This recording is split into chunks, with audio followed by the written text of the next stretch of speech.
നമ്മളീ പലരും short cut ആയിട്ടോ അല്ലാതെയോ നമ്മൾ ട്രാക്കിലൂടെ നടക്കാറുണ്ടല്ലേ. നമ്മൾ വിചാരിക്കും ട്രെയിൻ വന്നു കഴിഞ്ഞാൽ മാറി നിന്നാൽ മതി, ട്രെയിൻ പോയി കഴിഞ്ഞാൽ വീണ്ടും നടക്കാം, സേഫ് ആണല്ലോ എന്ന്. സേഫ് ആണോ? ട്രെയിൻ വന്നില്ലെങ്കിലും ട്രാക്ക് അത്ര സേഫ് ഒന്നുമല്ല. അതിനെക്കുറിച്ചാണ് ഞാനിന്ന് പറയാൻ പോകുന്നത്. ഇലക്ട്രിക് ട്രെയിനുകൾ ഓടുന്നത് മുകളിലെ ഈ കമ്പിയിൽ നിന്നുള്ള കറണ്ട് ഉപയോഗിച്ചിട്ടാണെന്ന് നമുക്ക് പലർക്കും അറിയാം. ഒരു സർക്യൂട്ട് പൂർത്തിയാകണമെങ്കിൽ ആ കറണ്ട് തിരിച്ചു പോകണം, സബ്സ്റ്റേഷനിലേക്ക് തിരിച്ചു പോകണം. എഞ്ചിൻ ആവശ്യമായ കറണ്ട് ഉപയോഗിച്ച ശേഷം എഞ്ചിന്റെ ടയർ വഴി, ടയറും മെറ്റലാണ് നമുക്കറിയാം, ആ ടയർ വഴി ഈ ട്രാക്കിലേക്കാണ് കിടക്കുന്നത്. അവസാനം ഈ ട്രാക്കിലൂടെ തിരിച്ച് സബ്സ്റ്റേഷനിലേക്ക് പോകും. എന്ന് വെച്ച് ട്രാക്കിൽ ചവിട്ടിയാലോ തൊട്ടാലോ കറണ്ട് അടിക്കില്ല. എഞ്ചിന്റെ ടയറിൽ നിന്ന് ട്രാക്കിലൂടെ തിരിച്ചു പോകുന്ന കറണ്ട് നല്ല സേഫ് ആയിട്ട് തന്നെ തിരിച്ച് സബ്സ്റ്റേഷനിലേക്ക് പോകും. പക്ഷെ അപകടം എവിടെയാണെന്നറിയോ? ട്രാക്കിൽ പലതരത്തിലുള്ള ജോയിന്റുകൾ ഉണ്ടാവും.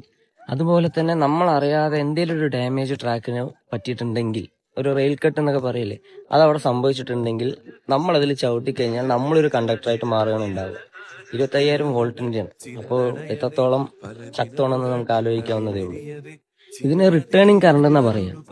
ഈ കറണ്ട് എപ്പോഴും ട്രാക്കിൽ ഉണ്ടാവില്ല, ട്രെയിൻ കടന്നു പോയ ശേഷം മാത്രമാണ് ഉണ്ടാവുക. എങ്കിലും ട്രെയിൻ പോയതും അത് പോവില്ല.